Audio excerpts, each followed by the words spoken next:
സാറേ, മഹാരാഷ്ട്രയിൽ ഒരു മുൻ മന്ത്രിയുടെ മകൻ പെട്ടെന്ന് കാണാനില്ല. മകനെ തിരക്കി മന്ത്രി അയാളുടെ സ്വാധീനമൊക്കെ ഉപയോഗിച്ചിട്ട് കേന്ദ്രത്തിൽ, അതായത് മഹാരാഷ്ട്രയിലും അതുപോലെ തന്നെ രാജ്യത്തെ പ്രധാനപ്പെട്ട കേന്ദ്രങ്ങളിലൊക്കെ സ്വാധീനം ചെലുത്തുന്നു. പക്ഷേ മകനെ കാണാനില്ല. എങ്ങനെയായിരിക്കും? മകനെ വല്ലവരും തട്ടിക്കൊണ്ടുപോയതാണോ? മകനെ തട്ടിക്കൊണ്ടുപോയതാണോ എന്ന് വെച്ച് കഴിഞ്ഞാൽ ഭയങ്കര കൗതുകമുള്ള കഥയാണ്. ഇത് മഹാരാഷ്ട്ര മുൻ മന്ത്രി, കഴിഞ്ഞ നാരായൺ റാണെ മന്ത്രിസഭയിൽ മന്ത്രിയായിരുന്ന ആളാണ്. ഈ ഫഡ്നാവിസ് മന്ത്രിസഭയിൽ മന്ത്രിയായില്ല. തനാജി സാവന്ത് വലിയ പണച്ചാക്കാണ്. ഈ വിദ്യാഭ്യാസ സ്ഥാപനങ്ങളൊക്കെ ഉള്ള ഒരാളാണ്. തനാജി സാവന്തിൻ്റെ മകൻ ഋഷിരാജിനെ കാണാതായി എന്ന് പറഞ്ഞിട്ടാണ് പോലീസിൽ അറിയിപ്പൊക്കെ കിട്ടിയത്. അങ്ങനെ അന്വേഷിച്ച് വന്ന് ഈ മൊത്തത്തിൽ പിടിച്ചു കുലുക്കി. പഴയ മന്ത്രിയായിരുന്നുകൊണ്ട് അയാൾ ഫഡ്നാവിസിനെയൊക്കെ വിളിച്ചു. പോലീസുമൊക്കെ ഭയങ്കര ജാഗരൂകരായി എല്ലാ ഭാഗത്തുമൊക്കെ അന്വേഷണം തുടങ്ങി. ഈ മഹാരാഷ്ട്രയിൽ നിന്നുള്ള ഒരാളാണ് കേന്ദ്രത്തിലെ സിവിൽ വ്യോമയാന സഹമന്ത്രി.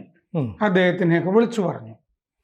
പിന്നെയാണ് അറിയുന്നത് ഈ മകൻ വീട്ടിൽ പറയാതെ ഒരു വിമാനം ചാർട്ടർ ചെയ്ത് 2 സുഹൃത്തുക്കളുടെ കൂടെ ബാങ്കോക്കിലേക്ക് പോയതാണ്.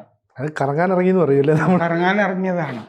ഇടയ്ക്ക് മറ്റേ രാഹുൽ ഗാന്ധിയെ കാണാതാവുമല്ലോ, പട്ടായയിൽ പോയതാണെന്നൊക്കെ പറയുമല്ലോ. അങ്ങനെ ഈ വിവാഹിതനാണ് ഇയാള്, മകൻ. എന്നിട്ടാണ് ഇങ്ങനെ ഒരു ചുറ്റിക്കളിക്ക് ഇറങ്ങിയത്. അപ്പോൾ ഈ വിവരങ്ങളൊക്കെ ഇപ്പോഴാണ് പുറത്തു വന്നിരിക്കുന്നത്. ഇത് ബാങ്കോക്ക് വരെ ചെല്ലുന്നതിന് മുമ്പ് തന്നെ ഇത് വിളിച്ചു പറഞ്ഞിട്ട് ഇത് തിരിച്ച് ഇവിടെ കൊണ്ടുവന്ന് ഇറക്കുകയാണ് ചെയ്തത്. അപ്പോൾ ഭയങ്കരമായ അന്വേഷണമൊക്കെ നടത്തി. തിരിച്ചിങ്ങോട്ട് കൊണ്ടുവരികയാണെന്നുള്ള കാര്യം ഈ വിമാനത്തിന്റെ അകത്തിരുന്ന് ഈ മകൻ അറിഞ്ഞതുമില്ല കേട്ടോ. തിരിച്ച് ബാങ്കോക്കിൽ ഇറങ്ങുകയാണെന്ന് വിചാരിച്ച് ഇറങ്ങിയത് പുനെ വിമാനത്താവളത്തിലായിരുന്നു എന്നുള്ളതാണ്. അപ്പോൾ കഴിഞ്ഞ തിങ്കളാഴ്ച രാത്രി 8:45 ഈ തിരിച്ചിറക്കി വിമാനം. അപ്പോൾ ആദ്യമൊക്കെ പോലീസ് പുറത്ത് പറഞ്ഞത് ഈ മകനെ തട്ടിക്കൊണ്ടു പോയിരിക്കുന്നു ആരോ എന്നുള്ളതാണ്. അങ്ങനെയാണ് മാധ്യമങ്ങളൊക്കെ മനസ്സിലാക്കിയത്.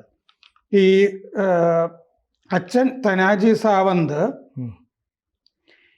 ഈ സംസ്ഥാനത്തെ ഭരണ സംവിധാനത്തിനെ മുഴുവൻ മകനെ കാണാനില്ല എന്ന് പറഞ്ഞിട്ട് പരാതി കൊടുത്തിട്ട് പിടിച്ചു കുലുക്കി. ഇഷ്ടം പോലെ ഫോൺ കോളുകൾ ഒക്കെ പോയി. ഫഡ്നാവിസിനെയും വിളിച്ചു. അങ്ങനെ മുഖ്യമന്ത്രി തിങ്കളാഴ്ച വൈകിട്ട് 4:30 ഈ കാണാതാകുന്നത് മകനെ. ഋഷിരാജ് എന്നാണ് മകൻ്റെ പേര്. 32 വയസ്സാണ്.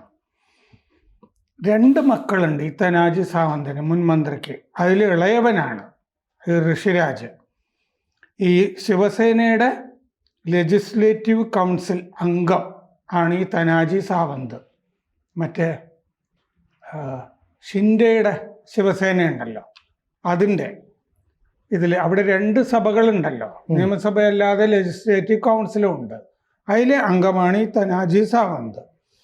2 സുഹൃത്തുക്കളെയും കൂട്ടിയാണ് ഈ ഋഷിരാജ് ബാങ്കോക്കിലേക്ക് പോകാൻ പ്ലാൻ ചെയ്തത്. അപ്പോൾ അങ്ങനെ വിമാനം ഉയർന്ന മിനിറ്റുകൾക്കകം പുനെ പോലീസിലെ FIR, കാരണം കാണാതായപ്പോൾ ഉടനെ വിളിച്ചു പറഞ്ഞല്ലോ, അങ്ങനെ FIR ഇട്ടു. അങ്ങനെ അവിടെ ഇവർക്ക് JSPM നാരെ ടെക്നിക്കൽ ക്യാമ്പസ് എന്ന് പറഞ്ഞിട്ട് ഒരു വിദ്യാഭ്യാസ സ്ഥാപനം ഇവർക്കുണ്ട് പൂനെയിൽ. അവിടുത്തെ ഒരു ജീവനക്കാരനാണ് ഈ ഡയറക്ടറായിട്ടുള്ള ഈ പയ്യനെ കാണുന്നില്ല എന്ന് പറഞ്ഞിട്ട് പോലീസിൽ പരാതി കൊടുത്തത്. അത് തനാജി സാവന്ത് തന്നെ പറഞ്ഞിട്ടായിരിക്കും ചിലപ്പോൾ പരാതി കൊടുത്തിട്ടുണ്ടാവുക. അതിൽ തട്ടിക്കൊണ്ടുപോയി എന്നാണ് പരാതി ഉണ്ടായിരുന്നത്. സാവന്ത് കുടുംബത്തിൻ്റെ ഈ ട്രസ്റ്റാണ് JSPM, ജയ്വന്ത് ശിഷൻ പ്രസാരക് മണ്ഡൽ ട്രസ്റ്റ്. അതാണ് JSPM. എന്നാണ് വിദ്യാഭ്യാസ സ്ഥാപനങ്ങളിലൊക്കെ കാണുക. ഋഷിരാജ് അതിൻ്റെ ഡയറക്ടർ. ഈ വിമാനത്തിലാണ് പോയതെങ്കിലും ഈ ജീവനക്കാരൻ കൊടുത്ത പരാതിയിൽ ഒരു സ്വിഫ്റ്റ് കാറിൽ റാഞ്ചി കൊണ്ടുപോയി എന്ന് പരാതിയിൽ പറഞ്ഞിരുന്നു. ചിലപ്പോൾ വിമാനത്താവളത്തിലേക്കോ മറ്റോ പോയത് ഈ കാറിലായിരിക്കും. അങ്ങനെ ക്രൈംബ്രാഞ്ചിന് ഈ അന്വേഷണം വിടുകയും ചെയ്തിരുന്നു മഹാരാഷ്ട്ര സർക്കാർ. ഫട്നാവിസ് ആവട്ടെ കേന്ദ്രത്തിൽ ഈ സിവിൽ ഏവിയേഷൻ മന്ത്രാലയത്തിനെ ബന്ധപ്പെട്ടു. ഈ വിമാനവുമായിട്ട് എന്തോ ബന്ധമുണ്ട് എന്ന് മനസ്സിലാക്കി കഴിഞ്ഞപ്പോൾ. അപ്പോൾ അന്വേഷണം മുന്നോട്ട് പോയതോടുകൂടി കാര്യങ്ങളൊക്കെ ഏതാണ്ട് വ്യക്തമായി. തലേന്ന് തന്നെ 78 ലക്ഷം രൂപയ്ക്ക് ഡൽഹി നോയിഡയിലെ ഈ ചാർട്ടേഡ് ഫ്ലൈറ്റുകൾ ശരിയാക്കുന്ന ഒരു സ്ഥാപനത്തിൽ ഈ ഒരു ഫ്ലൈറ്റ് ഇയാൾ ബുക്ക് ചെയ്തിരുന്നു എന്നുള്ള വിവരം കിട്ടി. ഒരു ചാർട്ടേഡ് ഫ്ലൈറ്റ്. 1 മണിക്കൂർ കഴിഞ്ഞ് ഈ പത്രസമ്മേളനം അവിടെ ഈ തനാജി സാവന്ത് നടത്തി. മകനെ കാണാതായിട്ട് 1 മണിക്കൂർ കഴിഞ്ഞപ്പോൾ. എന്നിട്ട് പത്രസമ്മേളനത്തിൽ മകനെ കണ്ടെത്തി എന്ന് ഈ അച്ഛൻ തന്നെ വിളിച്ചു പറഞ്ഞു. അവൻ സാധാരണഗതിയിൽ ഈ പിംപ്രി ചിഞ്ചുവാഡിലെ വക്കട്ട് എന്ന് പറഞ്ഞ സ്ഥലത്ത് എന്തെങ്കിലും കാരണത്തിന് പോയാൽ പോലും എന്നോട് പറയുന്നതാണ്. ഇത് പക്ഷെ എന്നോട് പറഞ്ഞില്ല.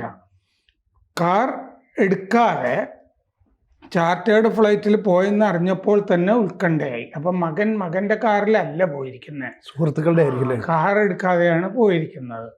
അപ്പോൾ ആ സ്ഥാപനത്തിൽ ഒരു സ്വിഫ്റ്റ് കാർ വന്നിട്ട് എടുത്തുകൊണ്ട് പോയതായിരിക്കും ഈ ജീവനക്കാരൻ കണ്ടത്. റാഞ്ചിയതാന്ന് വിചാരിച്ചിട്ടും ഉണ്ടാവും. അതാണ് സംഭവിച്ചിട്ടുണ്ടാവുക. അപ്പോൾ കാർ എടുക്കാതെ ചാർട്ടേഡ് ഫ്ലൈറ്റിൽ പോയെന്നറിഞ്ഞപ്പോൾ ഉത്കണ്ഠയായി എന്ന് പറഞ്ഞു. ഈ ചെന്നൈക്കും ആൻഡമാൻസിനും ഇടയിൽ നിന്ന്, അപ്പോൾ വിവരമൊക്കെ അറിഞ്ഞു കഴിഞ്ഞ് ഫ്ലൈറ്റിനെ അറിയിക്കുമ്പോൾ ഇത് ചെന്നൈക്കും ആൻഡമാൻസിനും ഇടയ്ക്കായിരുന്നു. ആ മേഖലയിൽ, വ്യോമ മേഖലയിൽ നിന്നാണ് ഫ്ലൈറ്റ് തിരിച്ച് വിടുന്നത്. അത് ഈ വിമാനത്തിൻ്റെ അകത്തുള്ള ഈ 3 പേരെ അറിയിച്ചില്ല. തിരിച്ചു പോവുക എന്നുള്ളത് അറിയിച്ചില്ല. ഒരു ബിസിനസ് ട്രിപ്പിന് പോവുകയാണെന്നാണ് പറഞ്ഞിരുന്നത്. ഈ തലയാഴ്ച ദുബായിൽ ഇതുപോലെ പോയിരുന്നു മകൻ. അപ്പോൾ തലയാഴ്ച ദുബായിൽ പോയതായതുകൊണ്ട് ഇപ്പൊ പറഞ്ഞു കഴിഞ്ഞാൽ വിദേശയാത്രയ്ക്ക് സമ്മതിക്കില്ല സാവന്ത് എന്ന് തോന്നിയിട്ടാണ് ഞാൻ പറയാതിരുന്നതെന്ന് തിരിച്ചു വന്ന മകൻ വെളിപ്പെടുത്തി. തുടർച്ചയായ വിദേശയാത്ര വീട്ടിൽ സമ്മതിക്കില്ല, അതുകൊണ്ടാണ്.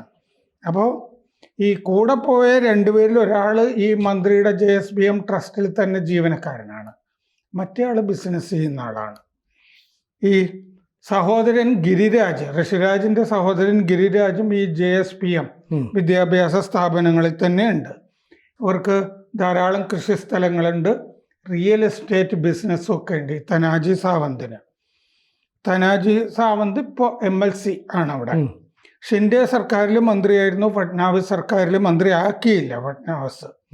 2 മക്കളും ഈ പിംപ്രി ചിഞ്ചുവാഡ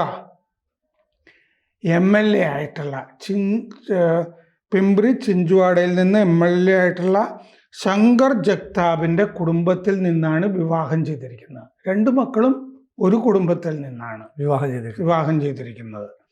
കേന്ദ്ര വ്യോമയാന സഹമന്ത്രി മുരളീധർ മോഹോൽ മഹാരാഷ്ട്രയിലെ BJPയിൽ നിന്നുള്ള MP ആണ്. അതാണ് ഈ കൂടുതൽ അന്വേഷണം നടത്താനും പെട്ടെന്ന് കണ്ടുപിടിക്കാനും ഒക്കെ സഹായിച്ചത്. തായ്ലൻഡിലെ അധികൃതരുമൊക്കെ ആയിട്ട് അദ്ദേഹം ബന്ധപ്പെട്ടിരുന്നു. കേന്ദ്ര വ്യോമയാന മന്ത്രാലയം ഡയറക്ടർ ജനറൽ ഓഫ് സിവിൽ ഏവിയേഷനെ മന്ത്രി ഇതൊക്കെ ഏൽപ്പിക്കുകയും ചെയ്തിരുന്നു. അപ്പോൾ മന്ത്രി പറഞ്ഞു കഴിഞ്ഞാൽ ഡയറക്ടർ പെട്ടെന്ന് ആക്റ്റീവ് ആവുകയും അങ്ങനെ ആക്റ്റീവായി. ഇന്ത്യൻ വ്യോമ മേഖലയിൽ എവിടെയെങ്കിലും ലാൻഡ് ചെയ്യണമെന്ന് ഈ പൈലറ്റിനെ വിളിച്ച് ആവശ്യപ്പെട്ടു. നിങ്ങളിപ്പോൾ ഇന്ത്യൻ വ്യോമ മേഖലയിലാണെങ്കിൽ ഉടനെ ഇവിടെ ഇറങ്ങിക്കൊള്ളണം എന്ന് പറഞ്ഞു. തായ്ലൻഡിലാണെങ്കിൽ പറയാൻ പറ്റില്ലല്ലോ, അവിടെ ആണെങ്കിൽ ഒന്നും ചെയ്യാനില്ല. അപ്പൊ നോക്കുമ്പോഴാണ് ഈ ചെന്നൈക്കും ആൻഡമാൻസിനും ഇടയ്ക്കുണ്ട്. അങ്ങനെ ലാൻഡ് ചെയ്തതാണ്.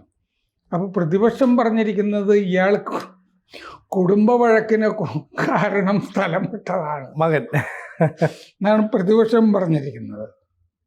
അപ്പോൾ അതിന് തനാജി സാവന്ത് അത് ചുമ്മാ പറയുന്നതാണ്, ഞങ്ങൾക്ക് കുടുംബത്തിൽ വഴക്കൊന്നുമില്ല എന്ന് പറഞ്ഞിട്ടുണ്ട്.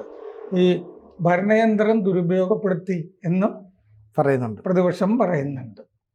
അപ്പോൾ 78 ലക്ഷം രൂപയൊക്കെ പെട്ടെന്ന് എടുക്കാനുണ്ടാവുക അപ്പോൾ വലിയ കാശുകാരനാണ് എന്നുള്ളത് അർത്ഥമാക്കുന്നുണ്ട്. അങ്ങനെ വിമാനം ചാർട്ട് ചെയ്തൊക്കെ പോകണമെങ്കിലേ അത്രയും സമ്പന്നനായിരിക്കില്ലേ. പിന്നെ മാത്രമല്ല മകൻ്റെ എന്തോ ഒരു ചുറ്റിക്കളി ഇതിൻ്റെ പിന്നിലുണ്ടാകാം. അത് പക്ഷേ അച്ഛൻ സ്വാഭാവികമായിട്ടും ഭയന്ന് കാണും അല്ലേ. കുറച്ച് വർഷങ്ങൾക്ക് മുമ്പ് ഈ സിദ്ധരാമയ്യയുടെ ഒരു മകനും ഇങ്ങനെ ബെൽജിയത്തിലേക്ക് പോയിരുന്നു. അവിടെ എന്തോ ഷോ ഒക്കെ ഉണ്ടായിരുന്നു. പക്ഷെ അവിടെ വെച്ച് കൊല്ലപ്പെടുകയും മരിച്ചുപോയി. അത് സംശയാസ്പദ മരണമാണെന്നൊക്കെ പ്രതിപക്ഷം പറഞ്ഞിരുന്നു. പക്ഷെ അയാൾക്ക് ഈ കുറച്ച് കുഴപ്പം പിടിച്ച അസുഖങ്ങൾ ഉണ്ടായിരുന്നു.